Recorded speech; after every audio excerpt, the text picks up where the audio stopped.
Welcome to the 1000 GM Player Profiles. I'm Coach Q here with FIDE Master Gauri Shankar. Welcome, Gauri. How are you feeling today? Good. How are you doing? I'm great. Thanks for coming on the show. I really appreciate it. Of course. So let's start with some questions from our sponsors, 1000 GM, the 501c3 that's bringing all these tournaments to you. So first, I'd like to ask, what do you see as the mission of 1000 GM as it means to you?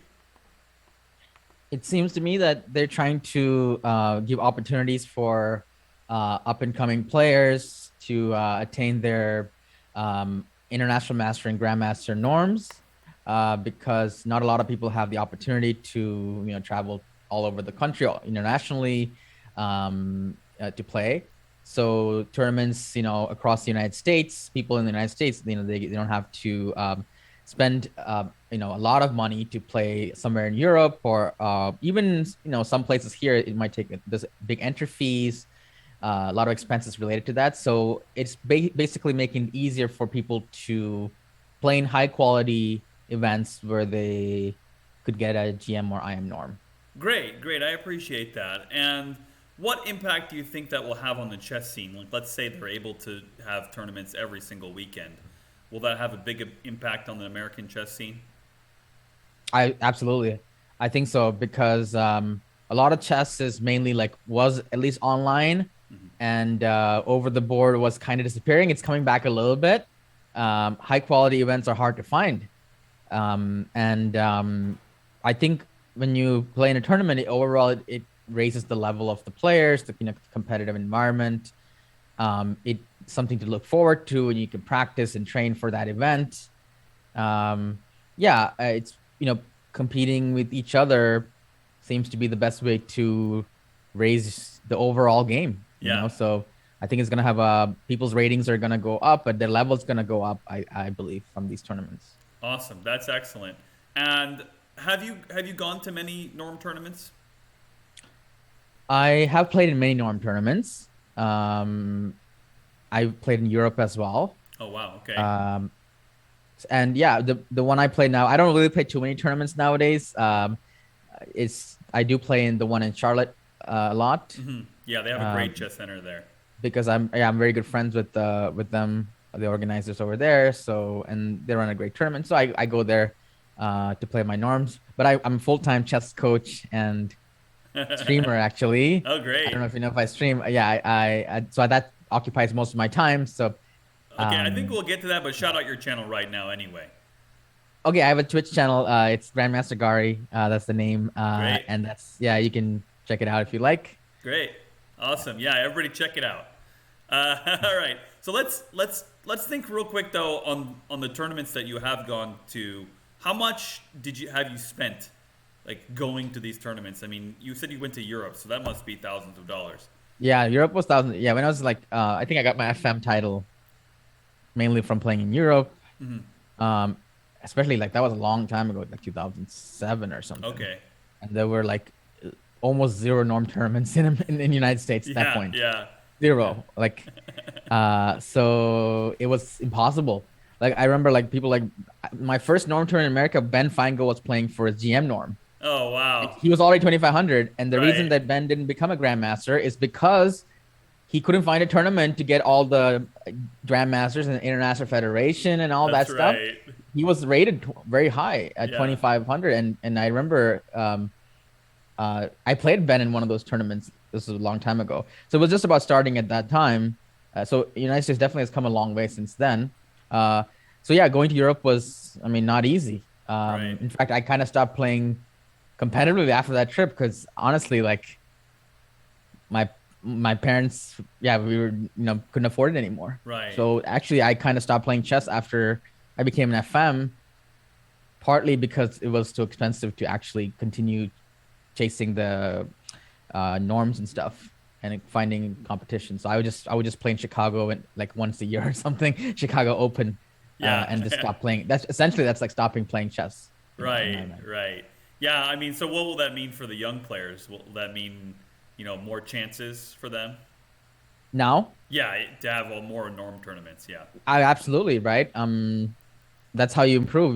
Playing good events. If you play the weekend events, unfortunately, at some point you will stop running out of people to people to play. You will end up being the highest rated player. Let's say once you hit like 2200, you can't play in the weekend local events anymore because it's just hard to find GMs and IMs to play against, right? Right. So that's the reason why norm tournaments or big open tournaments are important. But open tournaments have this drawback of it being so random that Yeah. anything can happen. So that's another. It's not as intense as or high quality as the round robin norm events. Yeah. Speaking of the quality, what does quality in a round robin, in an IM or a GM norm tournament mean to you? Uh, Quality means the caliber of the players are generally higher and they're already set. Since the pairings are out earlier, the opening preparation tends to be much higher level. Yeah. That's a huge thing. Everyone's so prepared in the round robin. So that's another thing that pushes the games to a higher level. Right. So that those are the two things. You get the rating, you get the three IMs or three GMs in a tournament, and many of the players are, even the FMs are like very tough. Yeah. They're all there to win a norm, right? In open tournament, you might get people that are really low rated that could ruin your chances of a norm, because if you play like somebody at 600 points lower than you and then you win, it doesn't help you with the norm because it doesn't you get like one or two rating points, and that's not how you get a norm. Right. You need to play someone higher rated or equal rated and then Right. and then win against them. So if you played against low rated players a lot, you just mathematically cannot really get a norm performance. Right. Okay, so then let's talk about the hard question. So, do you think there's a sort of systemic discrimination in chess towards financially privileged players, in the sense that they have more opportunities to get the IM and GM titles?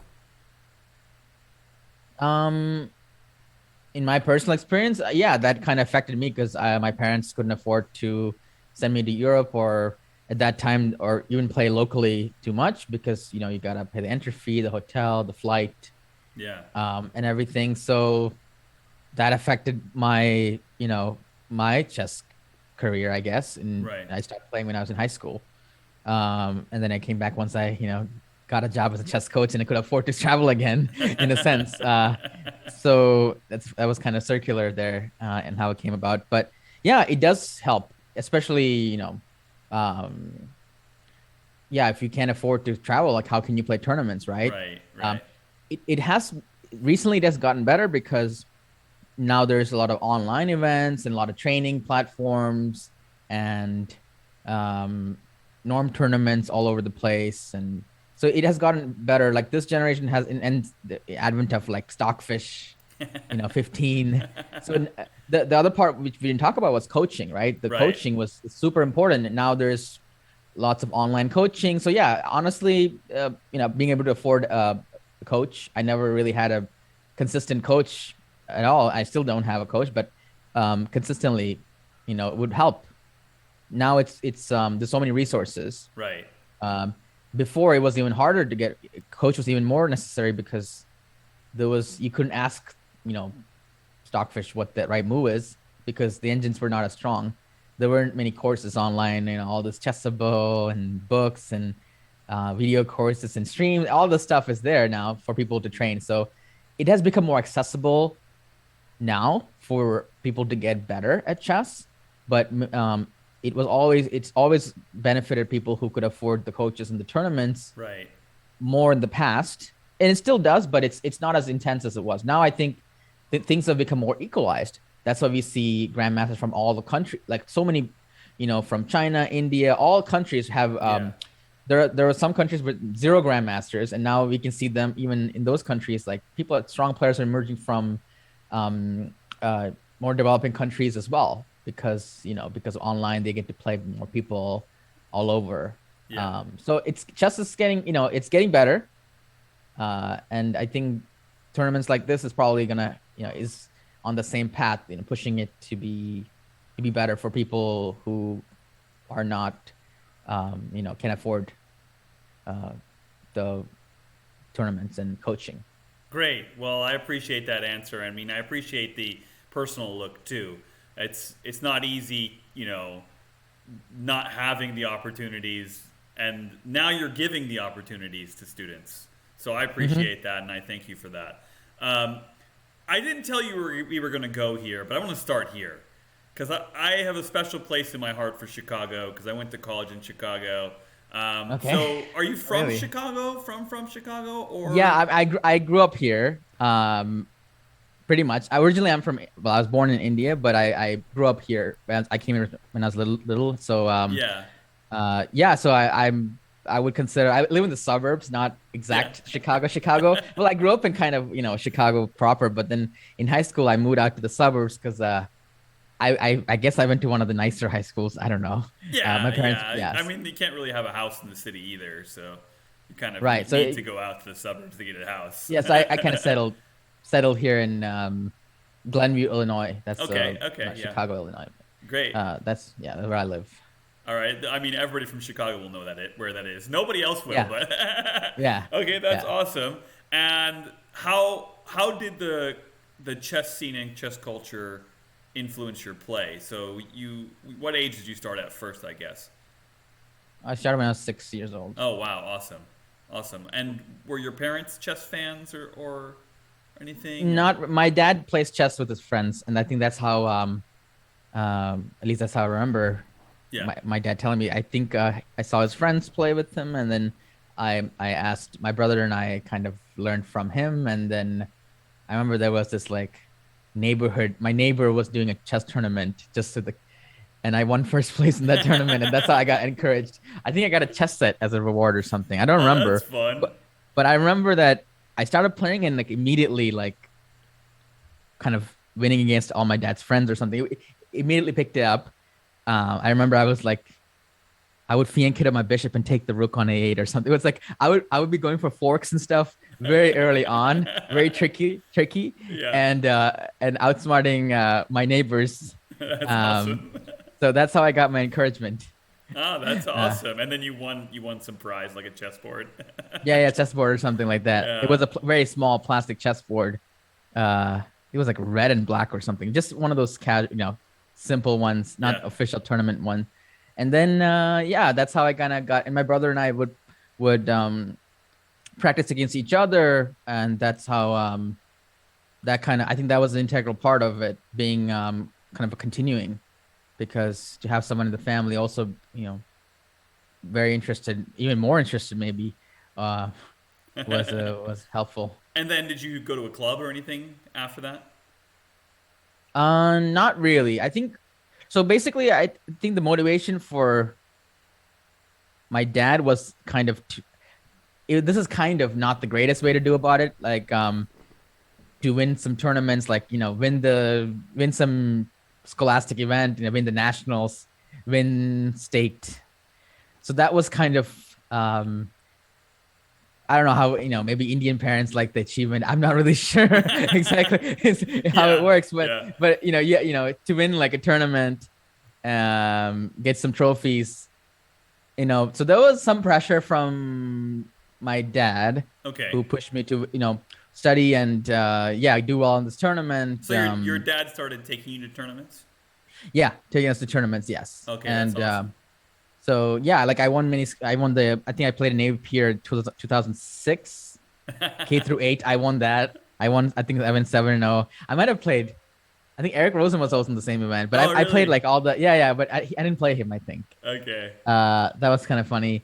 I won the K through 12 nationals in Texas in 2007 or something. I Okay, don't remember awesome. exactly dates. So I won That's- like some of the state and like I mean, that's a like huge game tournament. 60. Yeah. Yeah, like my brother won like a game 60 championship, the adult one, when he was like 16 or 17. Okay. Like so that was a pretty big achievement that he had. Wait, how he became old an is your brother older or younger?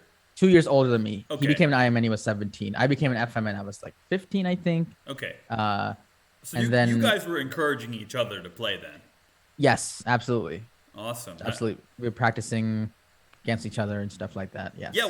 what is that like to have someone, you know, that you can practice with that is on the same or similar level every day? I mean, he's obviously a little bit better at the time because he was an IM, but I mean, Right. No, that was really, yeah, it's really helpful. Um, because you have someone to learn from, bounce off ideas, play practice games against, work on same material, right. just someone to share the same experience with, right? Yeah. So it was very helpful when we were kids. Now we don't train as much together. Well, we both kind of stopped playing for a long time, for maybe like 7, 8 years. So, but who knows? Maybe we'll do it again. We'll train together again. Did you Now it's guys yeah. go ahead. Go ahead. Now. I mean, before, like, so I mean, there's also like working together, but there's also maybe some like the competitive aspect of it, which can be very good actually. Yeah. Done in the right way. Right. So yeah, it's how it works. Did you guys share a coach or anything at that time, or are you just learning on your own Um, online or? we had like let me see. Like when we go to a tournament, let's say when we were in Europe, we work with like an IM over there Okay. who would analyze our games, for example. But we never really had a like a stable coach. Were you playing Mainly, on ICC? we played on playchess.com a little bit, Okay. but most of our training were reading books, to be honest. Oh, that's awesome. Yeah, most of our training came from reading chess books. I don't know if half the people I've interviewed know what that's like. I'm Yeah, joking because this 12-year-old just showed me their chess book today, but okay, maybe it's different. So we studied chess books, opening books. what's I can one attribute. of the first books you remember?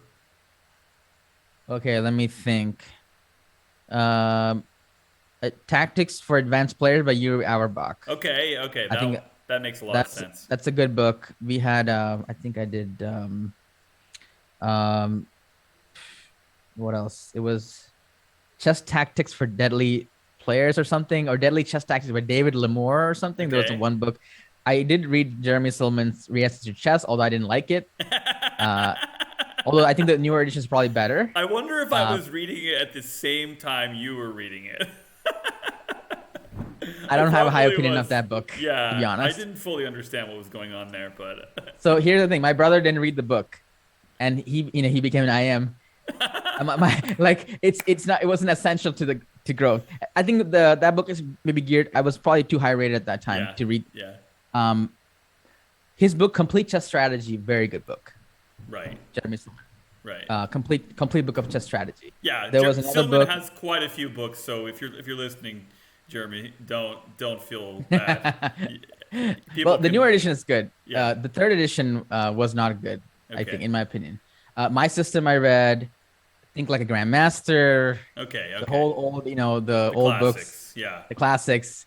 Yeah, some books like that. I Right. read some Carlston Muller's Endgame. I hated that book. Endgame, but I hated that book. Theoretical Endgames. I don't Did you even. I even don't like think Endgames at the time? no. Yeah, of course, right. What else? There were some middle game books. Some Dvoretsky, a little bit of Dvoretsky. Okay. But honestly, my brother read more books than me. Probably that helped him more. I was more of just tactics, Yeah. puzzles kind of person. Yeah. We had one coach. Yeah, the most important coach we had was an IM in India. His name is Ravi Shankar. Ravi Shankar, okay. Yeah, a lot of Indian players he has trained many grandmasters. I mean, they weren't grandmasters, but he set up the foundation. Okay. So I think that one coach is probably the most important coach we had. Okay. Let's shout out to I am Ravi. Ravi Okay. Shankar, yes. Okay. He's from he's very, very good coach. He Great. taught us our first openings were English opening and King's Indian and Dragon, Oh wow. all Fianchetto systems. And I remember it was a strategic opening. None of the kids that we played knew how to counter it, actually. Wow. English opening is so strategically complex. Right. We had a really good score.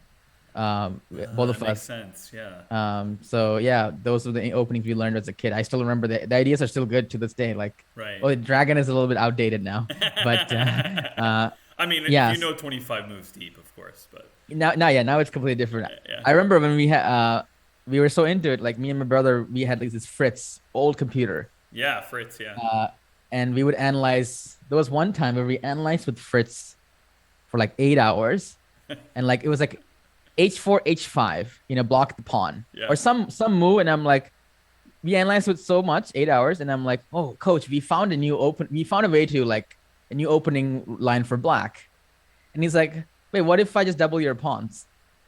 And I'm like, wait a second, the computer didn't say that. And it turns out that he just refuted the whole thing in just one move, like double your pawns, and our position is terrible.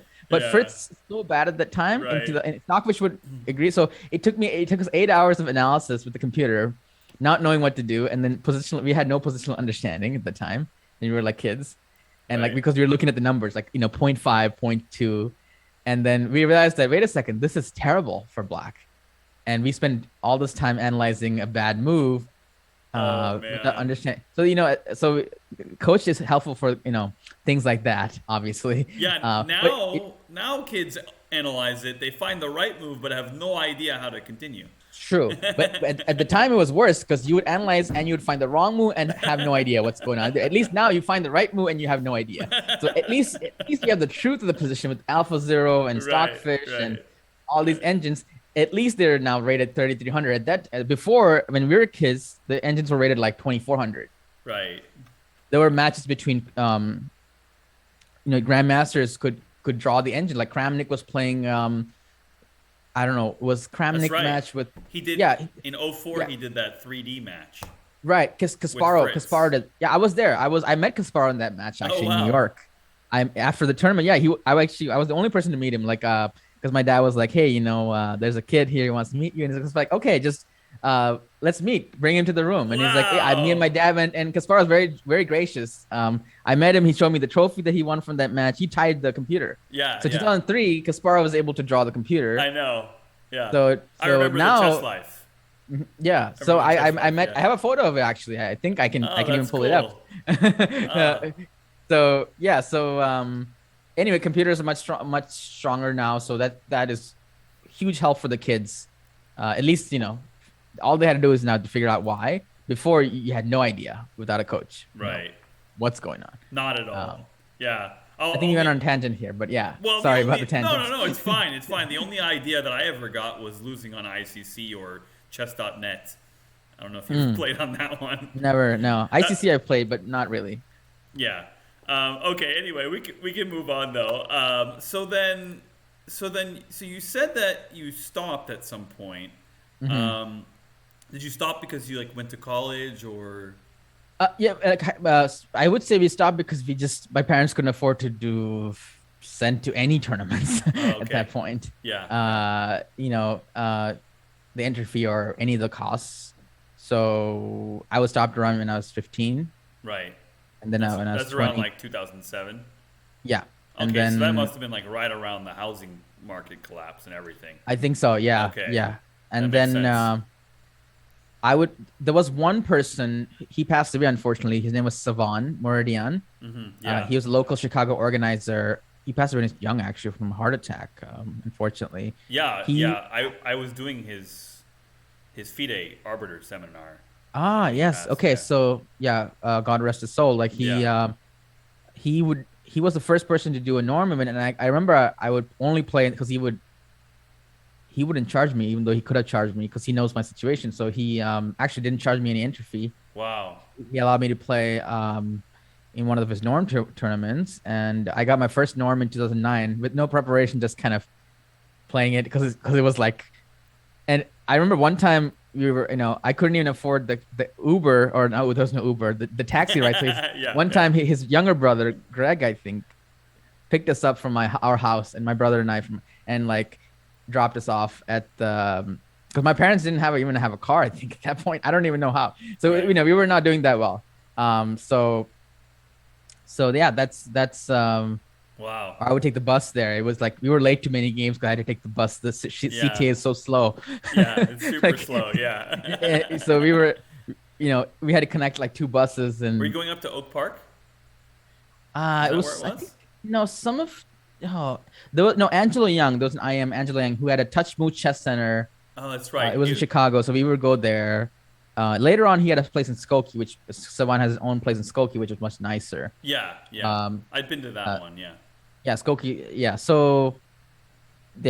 Yeah, we played. I only played in his norm event, Okay. and I didn't play anything else. And you didn't Uh, prepare and you got a norm. Somehow, yeah, somehow, Is that your only norm? It's an IM norm, right? yeah. It was an IM number in 2009. Then that was the first one, and then I didn't play any tournaments. I got another one, I think, in from one of his tournaments in 2011, actually. Okay.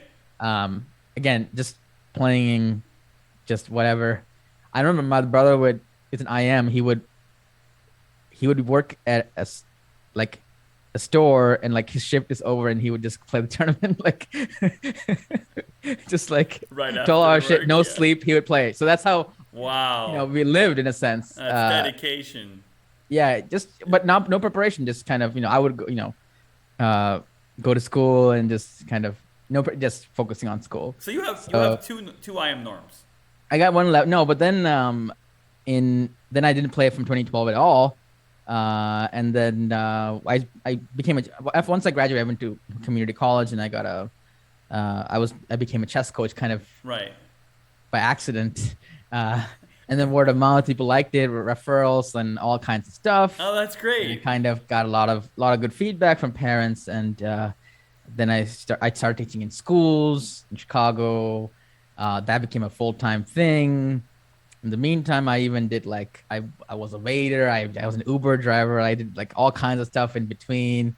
But then like the coaching, people seemed to like it a lot, so I was like, wait a second, like this is actually much better than driving for Uber or something, or Yeah, raiding of tables. course. Yeah, 100%. So I just stopped everything, and I just decided, okay, let's just do this. And then, yeah, I was kind of fending for myself since I was like young, very young, That's crazy. out of high I school. mean, it's pretty amazing because I have a similar story that I went to college in Chicago and I just needed a job and I got a job coaching with chess scholars. I don't know if Okay. you heard of them. Yeah, I'm aware of them. Yes, yes. Yeah, and then when I got my degree, I couldn't get a job.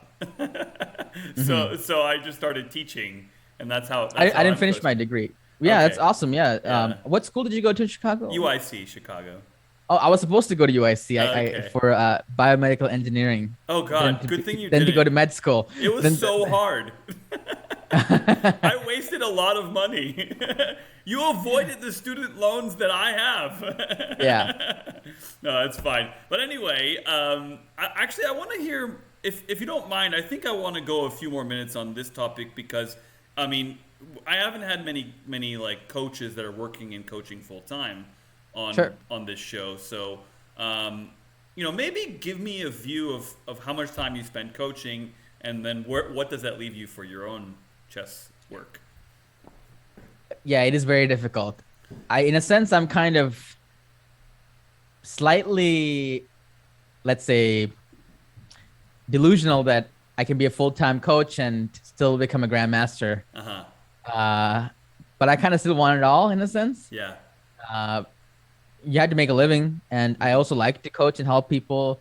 That also is fulfilling to see someone improve, and Yeah. so I would say there are three. I have like 3 or 4 jobs in a sense. 3 jobs, let's say. One of them is chess in schools, which little kids, help them get better in their like development. Yeah. Yeah. By teaching them chess, help them become better people for the future. That's right. Because chess is a very, very good game for improving your mental, acuity, like patience and confidence, self-esteem, all kinds of stuff, right? Yeah.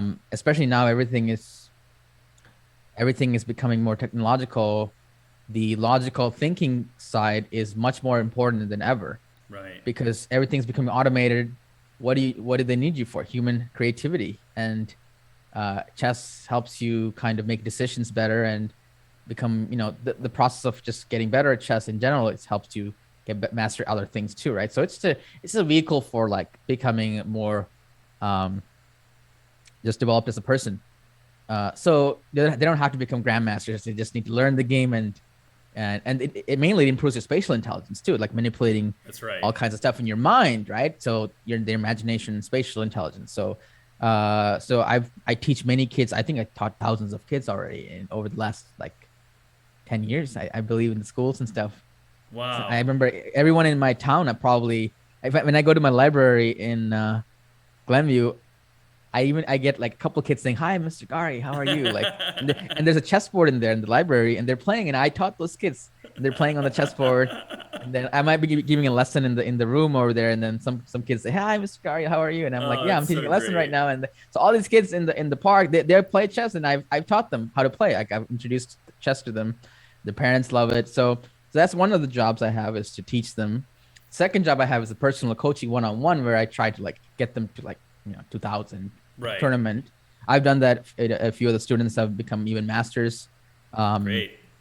So a lot of kids are like, man, I used to coach. I don't coach it seriously anymore because I stream now. So when I was coaching from 2015 to 2019, many of them became like top 10 in their age group, or at least top highest ranked players of their age in Illinois.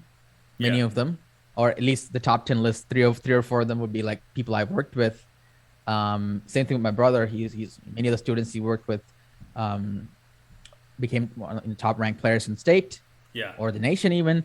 So that's very fulfilling as well. Like, I'll get updates when they play a tournament.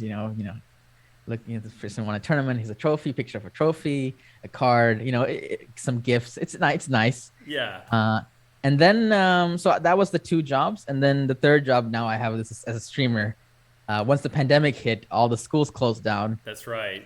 So essentially, as a chess coach, you're out of a job. Yeah. No tournaments, no lessons, no schools, Oof, that's so rough.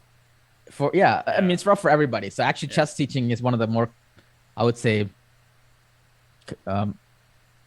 it's much less affected. I mean, online lessons at least. Yeah. If you're actually physically working, it's even worse, right? Then everything shut down. The many businesses have had it worse than a chess coach. But schools shutting down is a big problem. Yeah. So, but I was able to shift to online. Like, I was already streaming like part-time. Yeah. But then it became full-time, and like pretty much full-time streamer. So I was able to build a decent following of people. How long did that take? Because it's not easy. Oh yeah, it took thousands of hours of streaming. Right. Literally thousands of hours of streaming over the last 2 years, and now what's grinding. What's your average audience now? 200-300 people. That's fantastic. Nice. Oh, thank you. Yeah, we have like 25,000 followers. And that's great. We're trying. I mean, I'm trying. It's me, only me. But I mean, but your audience is with you. Right? Yeah. They are very. I'm very grateful for so many wonderful people I've met online. Yeah. I kind of live online, to be honest now. Like, I spend so much time there. There's so many wonderful people I met through chess. Right. Other streamers, so many beautiful people. Like, I'm really touched by how many great people I've met online. That's excellent. And, chess is just secondary for, it's not the main thing. It's just one of the activities that led to knowing all those people, right? Yeah, so this is way more than just chess. Yeah, you've built a big community. It's way more. Yeah, absolutely. Yeah. So yeah, I'm very thankful for that. Okay, I gotta ask them. How do you take losing on stream? Because to me, when I lose so badly on stream, I just go crazy. Lose like 5 games in a row, and I'm like, oh great, now everybody hates me. I get a lot of comments. I understand your like how you feel, but I get so many comments saying, and even when I'm playing Bullet, which is the most like tilting. Bullet is the most toxic chess ever. 1 minute chess. How do you stay so calm? This is one of the most frequent comments I get. Yeah. Because I think we should borrow a page from Hikaru. Yeah. I literally don't care. Right. Like, just don't care. It's just an online game. That's true. You know? I mean, you're not wrong about that. Yeah. So I literally don't care actually about online chess much. Right. It's, of course, it can get to you if maybe when you lose like every game. Yeah. Things maybe like, wait a second, what's going on here? But if you lose one game here and there, it's fine. I think the hardest part is missing like the obvious move, because you're talking on stream, your rating is naturally lower. Yes. My play is affected. Yeah. I don't play as well as when I stream, obviously, because I'm distracted. I'm not using, let's say, 100% of my like power, I guess, Yeah. But it's fine, if you wanted to do that, then there's no point in streaming if you're only going to be looking at the board and not looking at the people that are talking to you. Yeah. So then might as well just not stream and just play chess on your own. Yeah, that's right. So so you got to remember, like, what am I doing this for? Right. Am I doing this my point is to teach people and entertain people, connect with people, right? Not to win every game. That's a bonus. Yeah.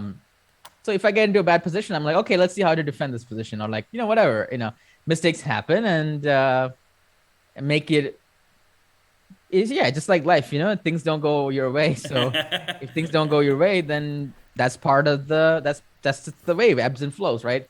Yeah. So you just gotta try to go, when things go bad. That's also part of, people like to see that too, actually, not just you winning all the time. Yeah, that's right. People don't mind seeing the whole picture of losing. I try not to get like tilt on stream and just just go have in fun with it still. Yeah. Sour my mood over it. Yeah. I think the only time I get upset is when I play someone who uses like an engine or something. Oh, I bet. That still kind of upsets me, and I get some people like that. It's pretty frequent, to be honest, when people that especially as they know I'm streaming, they're like, okay, this person's streaming, then I might use assistance. Yeah.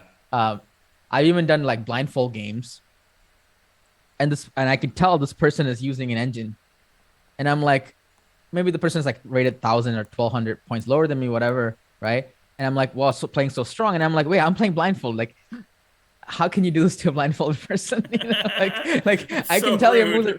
I even have apologetic donations saying, "Oh, sorry, I was younger back then. I didn't know. Oh, wow. What I was doing wrong. I had and some of the accounts got banned. Like when I was streaming, I'm like, I think that guy's using Stockfish, and then a few minutes later, the person's banned, by Lee Chess. Yeah. Sometimes they're not banned, but like there are many ways to do it. So that's the only problem. But I'm used to it by now. I'm used to that by now. We might get one every stream. Okay, this conversation is so interesting. If you don't mind, I'm going to keep it going. Sure. Through the normal game portion. Sure. Because I actually want to ask you a hard question. Sure. Because you as a streamer reminds me of what Hikaru said to Levi Rosman to Gotham Chess. Uh-huh. He said, Gotham Chess, you're never going to make GM because you spend all your time streaming. Yeah. So that's the hard question I want to ask. Do you think you want to do it all, but what is it going to take to do it all? Yeah, I want to do it all. I might be slightly delusional by wanting to do it all. I'm going to have to give up something. Yeah. Now, remember, it's not even now. Levi doesn't teach in schools. I have to teach in school. Right. So teaching the school, then private lessons and stream and playing competitively. Like, look how I'm stretched so thin. Yeah. There were days where I don't sleep much at all. Right. Like really little sleep because my streams are overnight. So I'll be honest, I haven't really trained much at all in the last like couple years. And that my rating has stayed the same because of that, Right. So it's difficult. Of course, I had to give something up, but then giving up something has like, if I don't teach the kids, it's like, oh, what about the kids? And like, all their smiles, like then you don't get to see them. Yeah. And like, okay, private lessons I've actually kind of sacrificed already. Right. Because yeah, I don't take many students. If there's someone really cool that I meet on stream and they really want a lesson from me, I might make an exception. Yeah. Like, okay, I'll work with you because we all already know each other because they've been chatting for many very nice people that I met. I might make an exception, but I generally don't take private lessons as much, private classes as much. So right now it's summer, so that's why I'm playing the tournaments. Right. No school, so I only had to worry about streaming and streaming for now in the private lessons. So I have more time. So maybe I'll make an excuse. Okay, I'll work hard in the summer and then I'll work less hard. But realistically, it's hard because you need to spend, like, I was watching a video, Levy, he said he's retiring from competitive chess today because his tournament didn't go well and he's decided that he's not going to pursue the GM title anymore, which is kind of sad. I don't believe it, but maybe he'll come back. Yeah, it's like chess players, are like addicts in a sense. It is sad, but I don't believe it either. So I know, I feel for him. I really do feel for him. Yeah. So, like, yeah, I'm gonna have to give up something or cut down on something. Right. Just to increase the downtime that I have to fill it. When I have so much free time, then I naturally start to fill it with, okay, let's look at this game. Let's explore this idea. But if you're always scheduled to the brim, it's hard to find, even if you have a day off and you're so full of things and ideas that you can't focus on. There's no space for that chess creativity to come in without the downtime. Yeah. So that's something I've been trying to do, like to schedule some more downtime. But at the same time, when I have some free time, I'm like, wait a second, I could stream right now. I could, there's things I could do. That's the dopamine rush right there. Yeah. Yes, it is. It is. I've been coming to terms with. Yeah, I really want to fill every waking moment with something like that. But it's important to have that space. Yeah. Where you just do nothing. Maybe you go for a walk and spend like 2 hours at the park or something. I'm trying to do more of that, where it's like just chill. And then you think about, what do I should probably look at that opening, that line, or just some thoughts, to free your mind so that you kind of figure out what you want to do. So it's going to be a challenge. So here's kind of what I'm waiting for. I'm close to an IM title. Yeah. I should be able to get to the IM title without too much work because I'm like 2376 and I have 7 IM norms. I have more than 3. Okay, I was like, oh, you've got 2, you've got 3, and then you've got 7. Wow, you can hand some out if FIDE lets you. I can sell some. Yeah, I can. You can just be nice and give it to one of your kids. I probably could have like 10 norms actually because I came like an inch long in many of those like norms. So I'm like, okay, once I hit IM and then I'll decide like to stop, then to pursue the GM like full speed ahead. Yeah. But maybe I'm making an excuse and I should just not even care about IM and just, that's why I'm playing the GM norm tournament because I don't need the norms for IM. Right. So if that's your goal, you might as well go for GM norm. Maybe I should just not care about IM, but I would like to become an IM just to say that I'm in the same ranks as like Eric or Levy. I mean I'm pretty much already there in terms of level, but the official title would be nice, and a lot of people on my stream are like really want me to get it. Yeah, of course.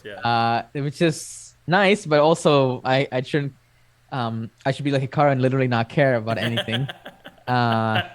Which is one of his secrets, I think, for him doing so well in the candidates. He cared too much before, now he doesn't care. Yeah, I think he puts that on as a perception, though. Yeah. Because I got lucky and got to work with him earlier this year when he was doing one of the online tournaments. They needed somebody to sit, as the official TD. And I'm not sure. I mean, he looks like he cares when he cares a lot. No, the point of literally not care is you already care so much that even taking the edge off a little bit. Oh, I see. It's gonna make you. That's true. Give you great strides. Yeah, the relaxation. Yeah, just a little bit. Take the edge off a little bit. Yeah. Take the pressure off a little bit. It would help. It's so much pressure, when you're at that level. Yeah. Or any level actually. It's up to it's your mindset, right? So I'm kind of if I become an IM, then I can give up something and just go for the GM title. I'm also 29, so I'm not getting any younger. Yeah, So of that's another course. issue. Well, but Maybe fine. I But yeah. you can take some solace in Feingold, right? Didn't he not get his GM title until like He was 40, I think. Yeah. yeah 40-year-old GM. yeah Like them. exactly yeah like the But movie he was already very strong. yeah So it's slightly different because he was only not a GM because he oh was a GM strength when he was probably 30. So right because of it's not a access to yeah. yeah So yeah, you should get to that level when you're like 30. I not later than like 35, I think. So I'm 20, yeah, I'm 29, so it's not. oh no I'm over the hill I'm 36 No, there's still. I mean, ideally, I would there's love a. to just raise my FIDE rating. That's all. I thought just go higher. Just I don't care about anything else. It's hard, yeah. It's not easy because there's so much to life than there's just yeah, chess, right? So yeah, that's right. or chess can be a big part of your life, but especially the competitive part of chess can be very like kind of same. You lock yourself in a room and look at some opening for Well, 5 hours. it's a grind. It's a How grind. fun is that? Yeah, It's ignore everything and memorize tons of moves. I don't know. That's not my favorite thing to do. Sometimes I wonder if I just like did that. Why like just bite the bullet and just do it. Do what you hate. Like just go hardcore. Uh, then I would have no excuse. And now I have an excuse. Oh, I just don't work too much. right, Uh, right. Well, so yeah. That I mean, that's just life too, though. yeah, yeah, All right. We could talk about this stuff for hours. I mean, yeah. you have so Right, much right. to say. I want to move on to the rapid fire portion because the Sure, interview is getting on a little bit long right now. sure, sure, So this is just fun. We talked a lot about some deep, intellectual subjects. This will not be that. sure. So the first question is, who's your favorite superhero? Ooh, Batman. Oh, Batman. Yeah, Nice. Okay, I yeah. had so many people say Spider-Man, so we got a Batman. That's Close. Spider-Man is close. oh, it's It would be, close. it's almost a tie, but Batman because he's actually a real like person Yeah. underneath. He has Yeah. no superpowers, yet he's very brave. Right. That's why I like Batman. Okay, and then what's your favorite chess movie or TV show? Chess movie. Oh, Searching for Bobby Fischer by far. Yeah. Queen's Gambit is great though. Yeah. TV show is Queen's Gambit, obviously, but movie Searching for Bobby Fischer has some charm to it. Yeah, yeah, yeah. It's a classic. Yeah. Okay, and then in that same vein, if you could have one actor, anybody, play you in the movie of your life, who would it be? And remember, it can be anybody. It doesn't have to look like you or anything. But they have to look like me, otherwise it's kind of weird, Okay, right? okay. Well, I would Oh pick man. Arnold Schwarzenegger. Then I would be giant and buff. And anyway, Well, I so, don't I don't think I deserve a movie, so I never thought about that question ever. Like yeah, what did yeah. I do to get a movie? Uh, oh man. That is I've never thought about that. Okay, okay, that's Okay, fine. I don't even the thing is I don't watch too many movies, I know so it's this is the I hard thing. don't If someone put me I on the spot for this one, I wouldn't know.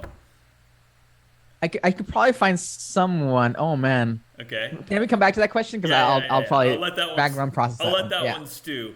Yeah. Who is the most underrated chess player in chess history? Underrated just ever. Ever or close? Doesn't have to be exact. Someone that's just very underrated that doesn't get the attention they deserve.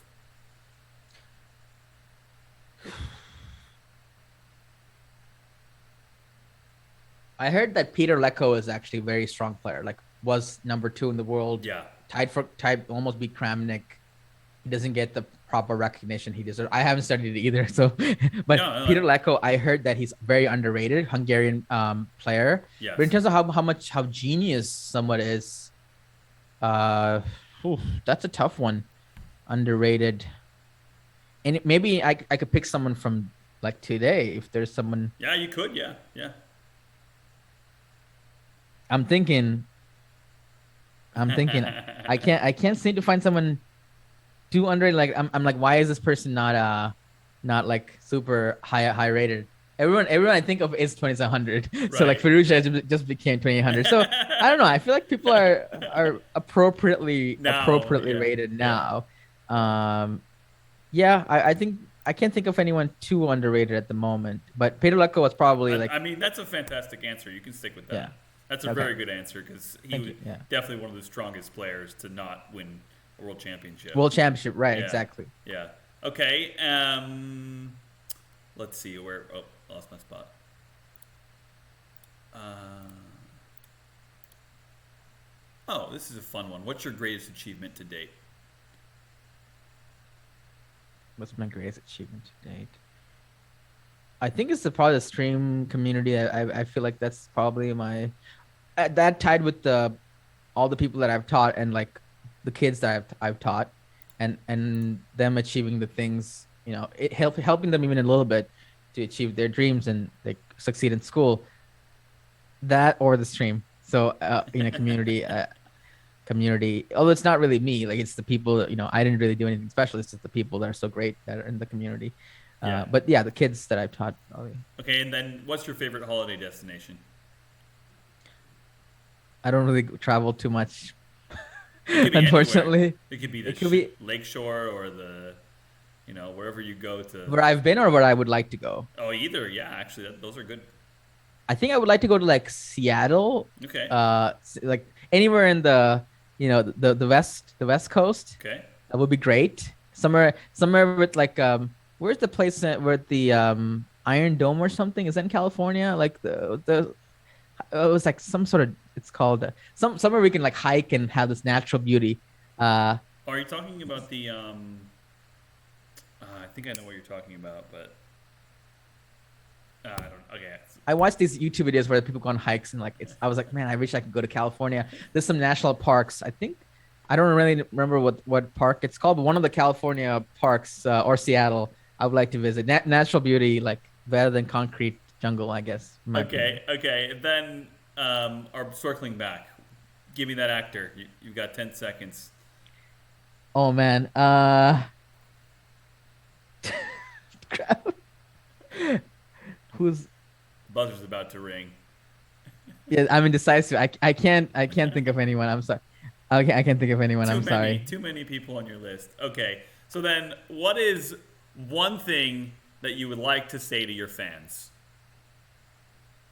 Thank you so much for supporting me and being there for me. Like I'm very grateful, and I hope I'm able to, and I am, reciprocating back with my own, teaching and my own self. I'm also enriching your life in return.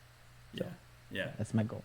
Excellent. I really appreciate that. So I don't think we'll have time for the game today, but you must promise me that you'll send me a link of your favorite game or one of your best games. Okay. Okay, I have an actor, by the way, an Indian actor. You got one. Let's go. Let's give maybe like a younger like Amir Khan or a Shah Rukh Khan. Oh, yeah. There you go. Even they were younger, like they're older now, obviously. Or Mohanlal Mohanlal would be great. He's very old now. I don't know who that is, but Mohanlal is I'll a look him up. actor who speaks my language. Okay. Mohanlal would be great. But Wait, what's your there's language? Malayalam is my parents' language. Okay. South Great. Indian language. So Excellent. younger I can't decide. But yeah, okay. I mean, for all the Indian fans out there, they'll love that. So that's great. Yeah. Well, excellent. I really appreciate the time you've taken today, Gary. It's been a lot of fun. I mean, honestly, I hope we can do it again sometime. But Sure. I think we'll have to end it here for now. Okay. And good luck in the 1000 GM event. And good luck, reaching for that IM title and then the GM title in the future. Okay. Thank you so much. You're welcome. Have a good night. Okay.